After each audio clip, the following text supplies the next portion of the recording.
शैलेंद्र जी, क्या होगा अब आगे? आपको क्या लग रहा है? हालांकि आपने बताया यहां पर किस तरीके से अमेरिका यही चाहता है कि किसी भी तरीके से सारे जितने भी गल्फ कंट्रीज है वो ईरान के अगेंस्ट यहां पर आए, लेकिन एक और चीज यहां पर चाहता है, तख्ता पलट। अमेरिका तख्ता पलट क्या होता हुआ दिख रहा है? क्योंकि अगर वो नहीं हुआ तो फिर क्या करेगा अमेरिका? क्योंकि अमेरिका का तो पूरा मकसद ही यही है कि जो भी सत्ता में आए वो उसके हिसाब से चले, और खामनेई कभी भी ऐसा करते हुए दिखे नहीं।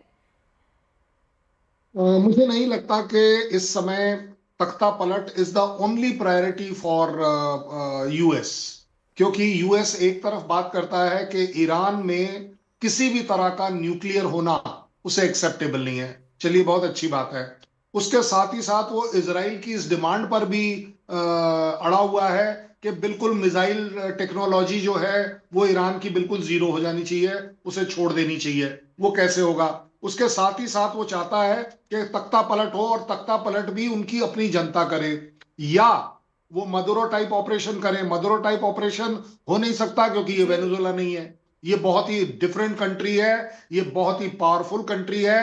मैं मानता हूं ये जीतेगा नहीं कंट्री, यूएस के खिलाफ जीतेगा नहीं, लेकिन अपने आप में यूएस को बिना नुकसान किए छुट्टी भी नहीं मिलेगी। यहां पर नुकसान जरूर होगा, और यही सबसे बड़ी ताकत है ईरान की, कि एक बॉडी बैग जिस दिन यूएस वापस जाएगा, आप देखेंगे कि यूएस की आवाम को वो एक्सेप्टेबल नहीं है। सबसे बड़ी बात जो निकल कर आती है, अभी आप देख रहे हैं कि इस्फान पर भी जो अटैक हुए हैं, इस्फान पर अटैक करके आप क्या कर लोगे?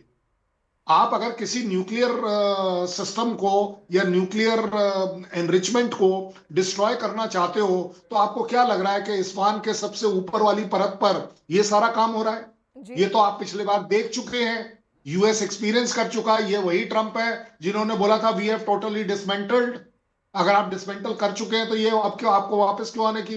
देखिए, उसके लिए जिस दिन यूएस को, और क्योंकि वो इसराइल के पास काबिलियत नहीं है, वो जो आपको याद आएगा जीपीयू बम, जो बी जीबीयू बम B-52 बम्बर्स और B-2 बम्बर्स द्वारा चलाए गए थे, जी। मैं उनकी बात कर रहा हूं। जब वो प्ले अप होंगे तब कहीं आपका आपका न्यूक्लियर पार्ट कहीं हैंडल होगा।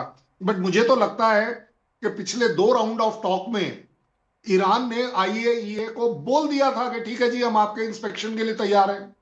हम अपना जो 60% एनरिच यूरेनियम है, वो 400-500 किलो का, उसके बारे में बात कर सकते हैं। जी। हमें क्या अपनी एनर्जी की रिक्वायरमेंट है, जहां तकरीबन 12 से 16% एनरिचमेंट की जरूरत पड़ती है, हम सिर्फ उसके ऊपर लिमिट कर सकते हैं। तो मुझे नहीं लगता कि खमेनी अकेला हटाने से, मैं आपको बड़ी जिम्मेदारी से इसलिए बोल रहा हूं, खमेनी को चलिए आप 2 मिनट के लिए हटा दीजिए। जी। ये जो एंटी मौलाना फीलिंग जो है जेन जी के अंदर, वो सिर्फ और सिर्फ अर्बन एरियाज में है, सिटीज में है। और उस सिटीज में भी जो 50-60 साल से ऊपर के लोग हैं, वो अभी भी उस कट्टरवाद में विश्वास रखते हैं जो इस समय ईरान में एग्जिस्ट करता है। रूरल एरिया टोटली डोमिनेटेड है। आपको लगता है कि सिर्फ आप कल रेजा को भेज दें, वो जो क्राउन प्रिंस हैं, और वो आकर बोल दें कि जी सब कुछ ठीक है, तो हो जाएगा? जी। एक कंट्री ने अपना कैरेक्टर बदला है पिछले 40 साल में। शैलेंद्र अगर सिंह आप जी, 70। इसके अलावा जो आप यहां पर कह रहे थे कि ट्रंप ये चाहते हैं कि ईरान के लोग ही खुद सत्ता से बेदखल कर दे खामनेई को, लेकिन अभी जैसे हालात बन गए हैं, अभी भी आज भी उन्होंने यही अपील की थी ईरानियों से कि आप हटाइए खामनेई को सत्ता से, लेकिन अब वहां पर अमेरिका के अगेंस्ट ये आवाज उठने लगी है। वो लोग भी अब सड़कों पर आ गए हैं जो इससे पहले ये कह रहे थे कि खामनेई को हटाओ, भ्रष्टाचार बहुत ज्यादा है। अब वो अमेरिका के अगेंस्ट वहां पर सवाल कर रहे हैं।